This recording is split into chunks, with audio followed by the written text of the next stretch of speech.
시청자 여러분 안녕하십니까.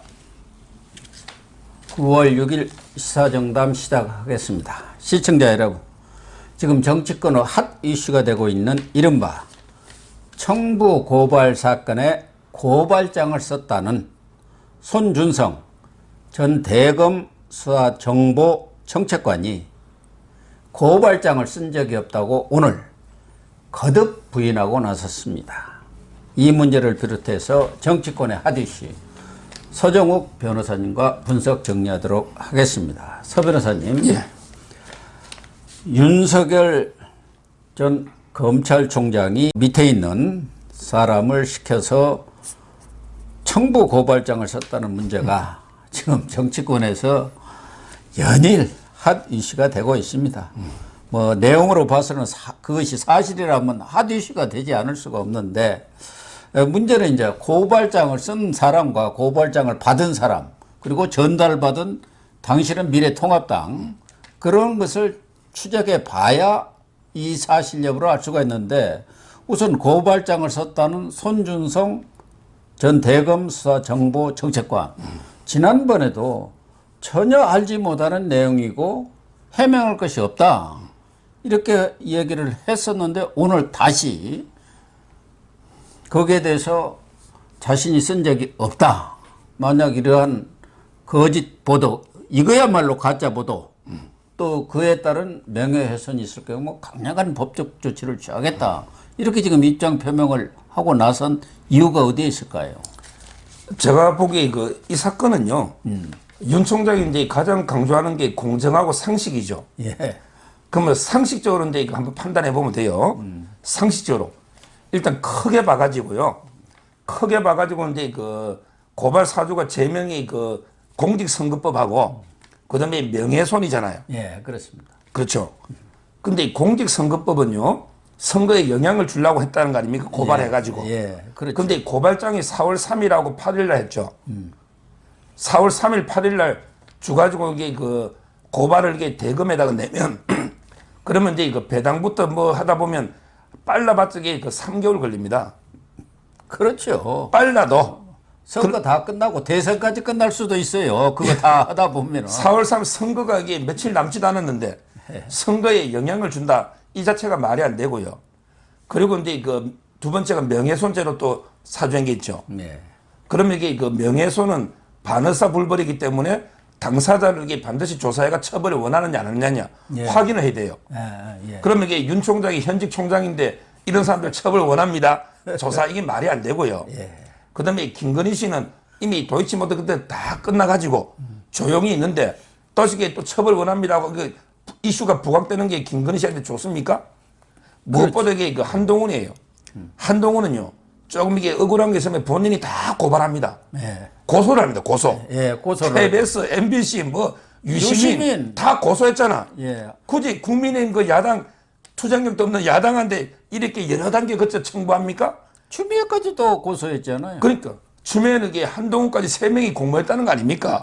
이번에 법적 조치한다 했거든요. 따라서 상식적으로 이게 선거법하고 명예훼손 있잖아, 이 사주하는 게 도저히 안 맞고요. 그 다음에 두 번째로 이제 손준성 박사님 질문처럼 오늘 이게 강력하게 부인하고요. 그리고 이제 법적 조치를 하겠다 했거든요. 이거는 간단합니다. 지금 이게 감찰 들어갔잖아요.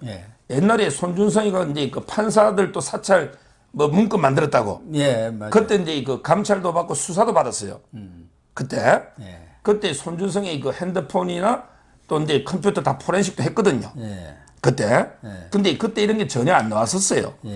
아마 이제 그때 포렌식 해가지고 이런 게 어마어마하게 있었으면 그때 이미 드러났겠지. 그렇겠죠. 이제까지 이게 왜 추미애나 이게 가만히 있었겠어요? 그때 드러났으면 추미애하고 한참 싸울 텐데 가만두었겠습니까? 그러니까요. 제대로 걸렸다. 그렇죠.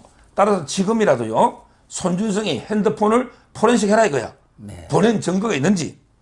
그리고 손준성이 컴퓨터 있잖아요. 포렌식 해가지고 이게 작성한 적이 있는지. 무엇보다 중요한 게 판결문이 판결문 3개가 붙어 있잖아요. 이걸 가지고 자꾸 이게 판사나 검사, 당사자 아니면 못 뛴다고 하잖아.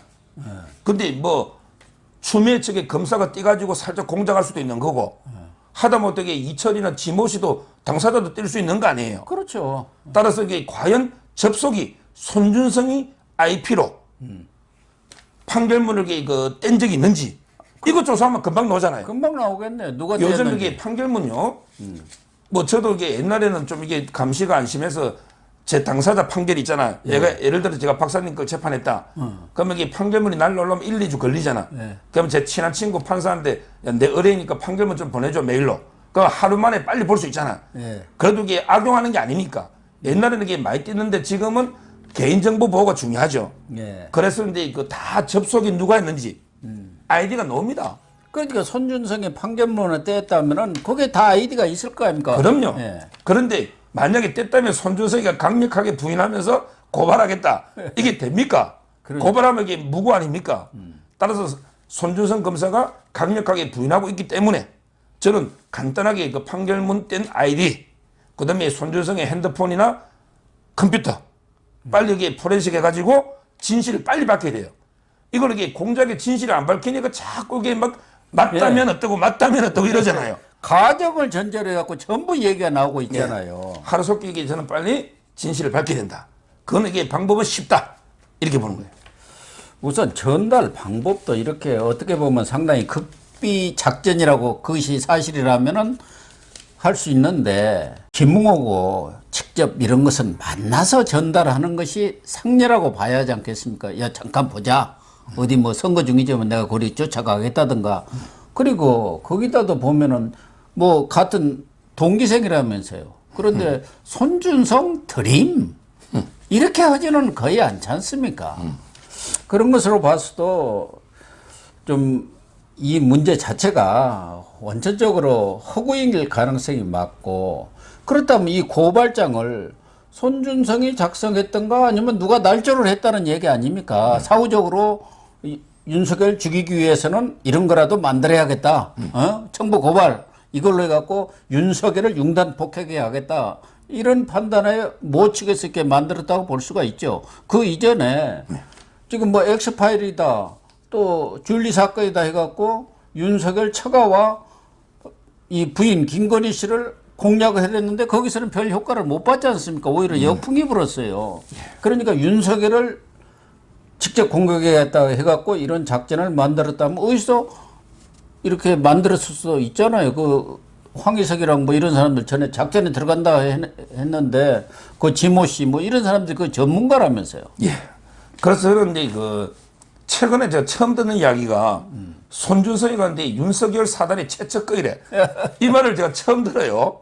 제가 이게 검사들 뭐 한 20년 알고 이게 방송도 몇 년 했잖아요.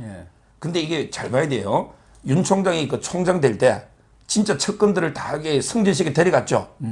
누구냐면 이게 그 한동훈, 그다음에 박찬호, 그다음에 대전지검장이었던 이두봉, 이런 사람들이 다 데려갔죠. 그래갖고 좀 비판도 있었습니다. 특수부 검사들만 전부 승진시키고 측근에 뒀다 해가지고. 근데 그때 손준성이는 지방으로 자천됐어요. 지방의 원주지청으로, 원주지청장으로 자천됐는 걸. 그럼 이게 추미애가 작년 1월 달에 장관이 됐어요. 그러면서 이게 윤석열 사단을 다 기양 보내고 윤석열을 감시하기 위해서 대검에 전부 자기 사람을 심었죠. 그때 심재철, 그때 공공수사관 배용원, 다 이게 자기 사람 심으면서 손준성이 있죠. 원주에 있는 사람을 작년 2월 달에 대검의 그 수사정보정책관으로 추미애가 박아난 겁니다. 턱 밑에다 딱 들이민 거 바로 아닙니까? 그 총장의 눈과 귀가 아니고 총장을 감시하는 추미애의 눈과 귀가 돼가지고 손준성이를 박아난 거예요. 자, 이런 상황에 윤석열 총장이 손준성이를 어떻게 믿고 이런 범죄를 공모합니까? 더 황당한 게 김웅이 있죠. 김웅은요, 호남 순천고등학교 나와가지고. 순천고 나왔죠. 윤석열 사단 중에 호남 잘 나간 사람 있습니까? 그렇잖아요. 호남은 이게 추미애 라인이 많죠. 이성윤 라인 이쪽이. 김웅하고는 뭐 일해본 적도 한 번도 없다면서요. 윤 총장이 총장할 때 김웅이는 제일 한직 법무연수원의 교수로 가 있어요. 원래 검사는 수사가 요직이거든요. 근데 그때 김웅이는 법무연수원의 교수를 했어요. 아니 이런 식으로 손준성이나 김웅이를 믿을 수가 없죠. 그때 그나마 좀 친한 사람이 법률지원단 단장 정점식 예. 이분은 지금 윤석열 캠프 가 있잖아. 예. 그나마 윤 총장하고 좀 친하죠. 공정과 상식위원장인가 뭐 그렇습니다. 이걸 맡고 있습니다. 자, 그러면 이게 윤 총장이 뭐 사주하려면 정점식이하고도 바로 되는데 진짜 못 믿을 손준성, 김웅이로 한다? 이게 그 도저히 저는 말이 안 되고요. 그래서 이 사건의 가장 문제는 제가 보기에 김웅이에요.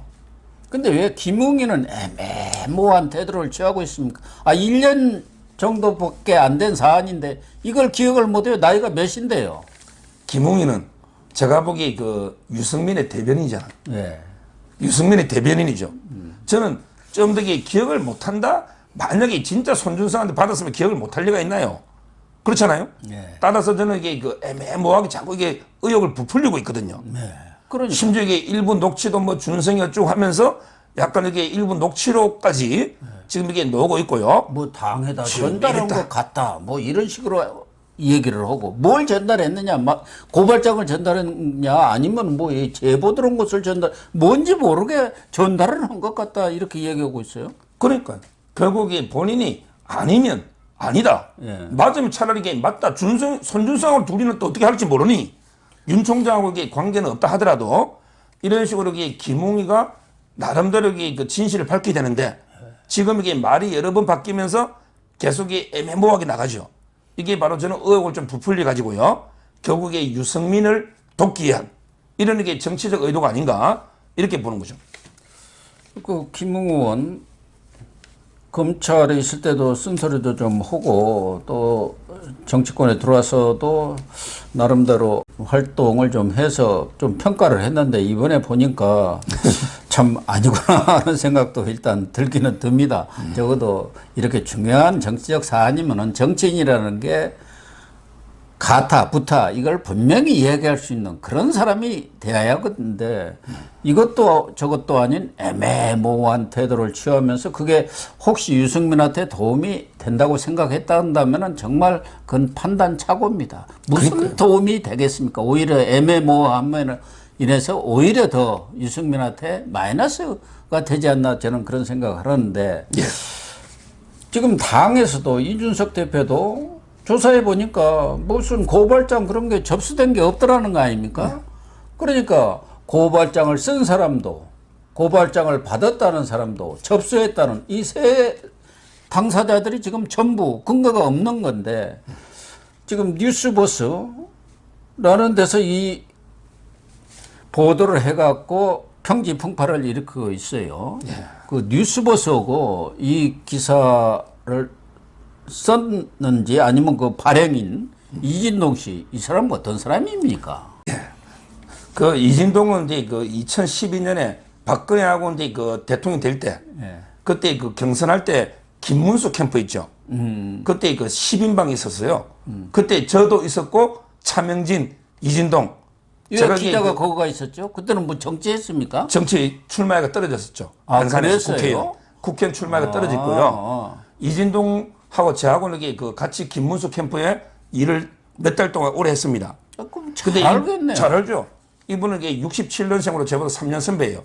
67년생인데 그 광주, 전라도 광주 인성고등학교 나와가지고 연대 그 영문과 나왔어요. 예. 그리고 이제 그 한국일보 기자 하다가 그다음에 공천 받아가지고 출마했는데 떨어지고 그리고 이제 그 조선일보로 2004년부터 옮겼잖아요. 그다음에 능력은 있는 모양이네요. 기자 취재 능력. 조선일보에서 이제 그 TV조선 왔는데 그때 그 유명한 그 의상실 있잖아. 그 최순실. 예. 그때 이영선 행정관이 핸드폰 들고 가서 핸드폰 들고 왔다 닦아주고 갔다 하는 거. 요 특종을 터뜨린 거죠. 예. 근데 저는 이것도 침소봉대라 봐요. 아니 최순실이 의상실한 게 그게 최순실이가 막 뒤에서 모든 걸 좌지우지한 것처럼 그때부터 이게 박근혜 대통령 탄핵 국면으로 들어가거든요. 예. 따라서 저는 이진동 이분이 그 좀 침소봉대하는 게 있고 근데 그 이후에 TV조선에서 이제 그 해고됐죠. 네. 바로 이 미투의 그 회사 여직원 미투 문제 때문에 해고됐다가 근데 어떻게 또 재판 투쟁에서는 무혐의를 받았어요. 근데 지금 복직은 아직 안 되고 있어요. 이런데 그 이진동 이분인데 아마 이제 이번 사건도요.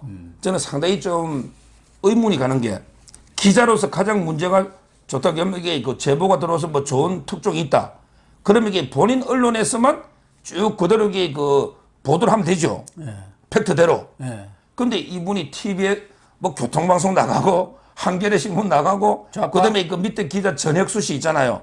전혁수 되게 온데 언론 다니면서 인터뷰하면서 윤석열이가 알아설 것일 정황이 있다. 정황. 이진동 자체가 정황이 있다 그래. 네. 왜 정황이 뭐냐? 물어봤더니 이게 그 고발장에 보니까 김건희 씨가 주가 조작에 무혐의 된 거 있잖아.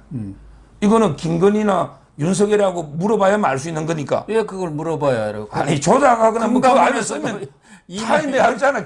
이미 기사가 다 나와 있고. 예. 이런 게 말도 안 되는 논거를 가지고 알아서 정황이 있다. 이런 식으로 이게 저는 팩트가 아닌 정황을 가지고 이게 온갖 언론 다니면서 자기 장사하는 거 아닙니까? 장성철이하고 비슷하네요. 예. 더 하죠. 장성철보다 더 심하죠. 아니 기사가 여기 팩트대로 빨리 뭐 제보자 이름은 공개 안 하더라도 제보 사실을 공개하든지 예. 찔끔찔끔 하면서 이게 여러 언론 나가가지고 증거도 없이 전부 정황이 있다는 식으로 계속 이 의혹을 부풀리고 있잖아요. 예. 이거는 이게 저는 언론의 태도가 아니라 봐요. 이런 거는 이게 그 사회비전 언론이다. 이게 정통 언론이면 이러면 안 되죠. 뭐 지난 5월인가 뭐 참관을 했다면서요. 뭐 이 신문 자체는 제가 뭐 듣도 보도 못해서니까 모르겠고. 근데 참된 언론이라면 의혹만 가지고 온데 다른 언론 나가서 이게 부풀리는 거 있잖아요. 이거는 자제해야 되잖아요. 예. 이게 문제라는 거예요.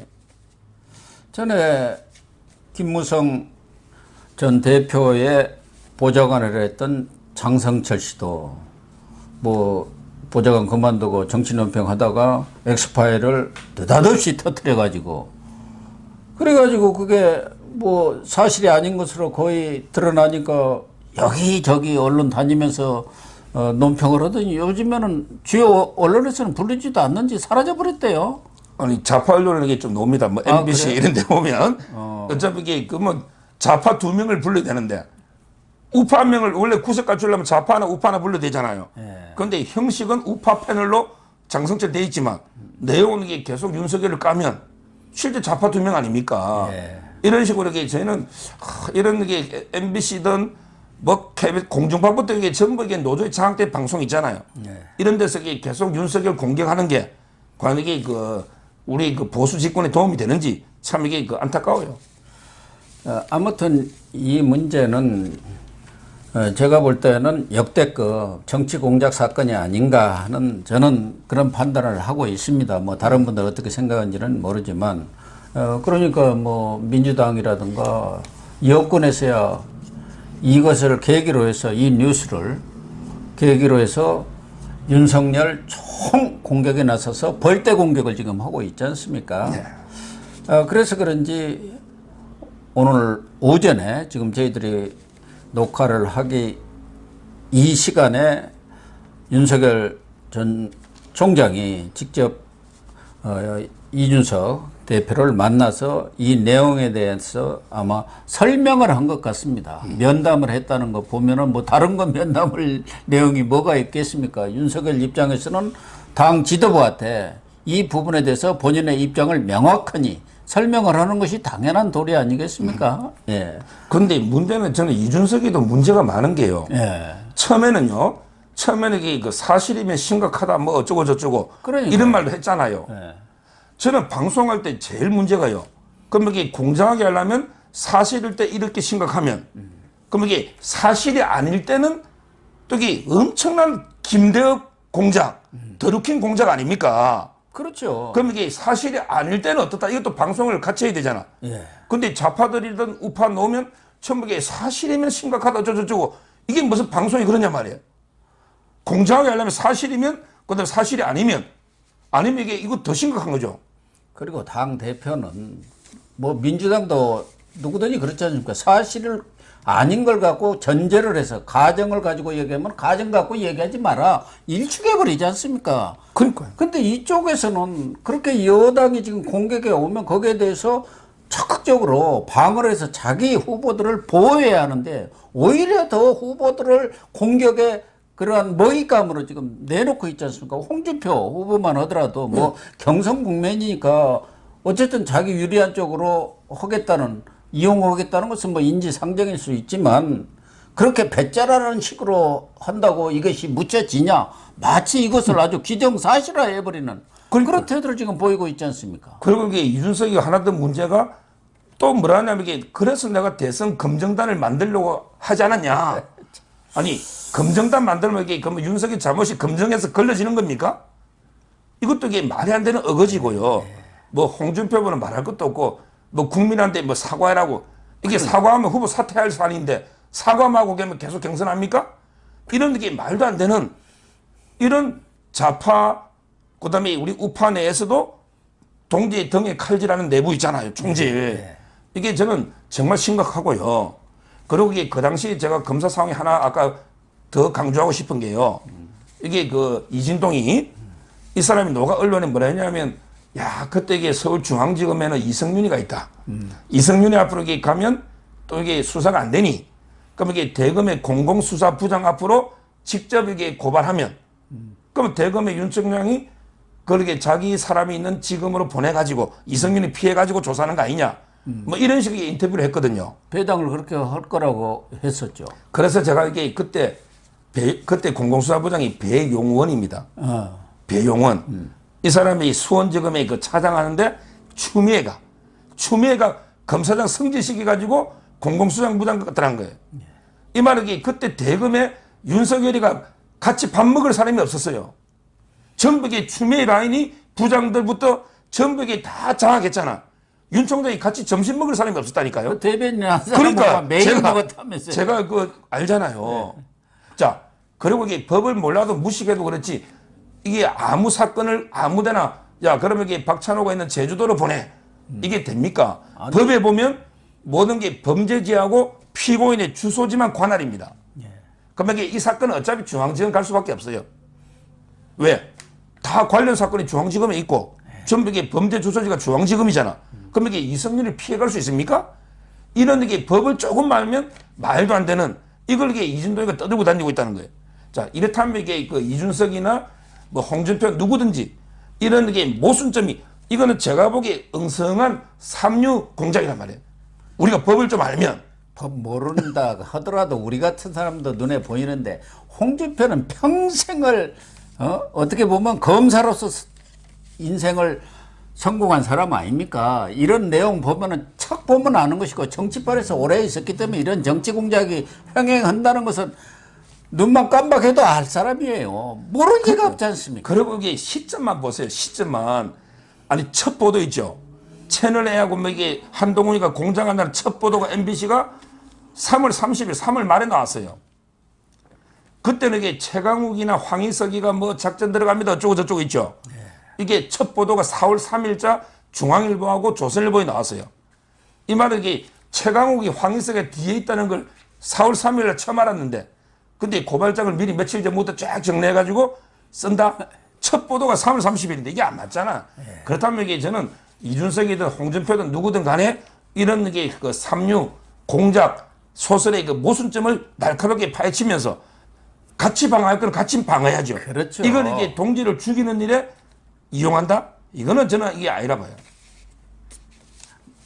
저 진보 좌파 세력들은 자기들끼리 싸우다가도 외부에서 어떤 공격이 오면 딱 일치 단결이 갖고 일단 방어 배역을 치지 않습니까? 예. 그런데 여기는 이 보수 쪽은 보면은 가만히 있다가도 어디서 공격이 오면 서로 자기들끼리 물어뜯어요. 자중질환을 벌이고 참 이상한 행태들을 보이고 있는데 아무튼 이 문제는 지금 법사위에서 긴급 현안 질의를 하고는 있습니다만 여기서 뭐 헌당에서 뭐 해결될 사안은 아니고 어떤 거 해결책을 차지하는데 지금 검찰과 법무부에서 동시에 감찰에 착수를 했다고 하지 않습니까? 여기서 빨리 결론을 내줘야 할 텐데 과연 박범계라든가 김호수가 하는 일이 뻔한데 윤석열 무죄 전혀 사실이 아니다 이렇게 그래야 결과가 나올까요? 나는 오히려 애매하게 가지고 이것을 계속 본선까지 끌고 갈 것 같아요. 이거는 이게 제가 보기에 제2의 한동훈 건으로 몰고 가요.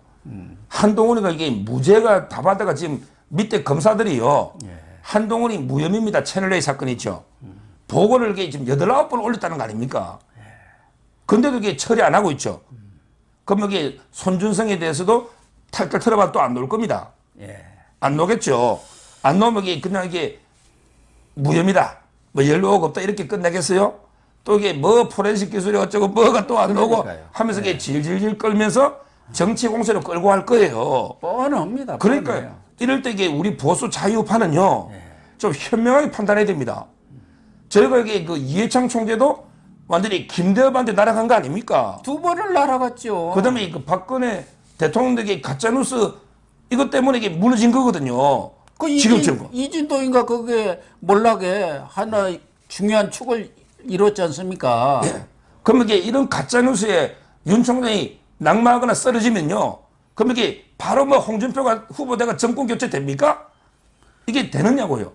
저는 이게 저희가 언제까지 좌파들의 가짜 뉴스에 계속 놀아나가지고 정권을 헌납해야 됩니까? 이거는 제대로 이게 저는 논리, 팩트에 따라서 이게 제대로 판단해야 되고 우리 그 우파 후보들도요. 뭐 이게 사실이라면 어쩌고 저쩌고 또 홍준표처럼 아예 사실 전제하고 어쩌고 저쩌고 이게 아니고요. 차분하게 저는 논리를 짚어보면서 이렇게 결과를 지켜보는 그리고 이게 가짜뉴스를 적극 반박하는 이런 게 태도가 필요하다 봐요. 네, 서정욱 변호사님 말씀에 100% 공감을 표시하면서 이 문제는 일단 이 정도로 짓겠습니다.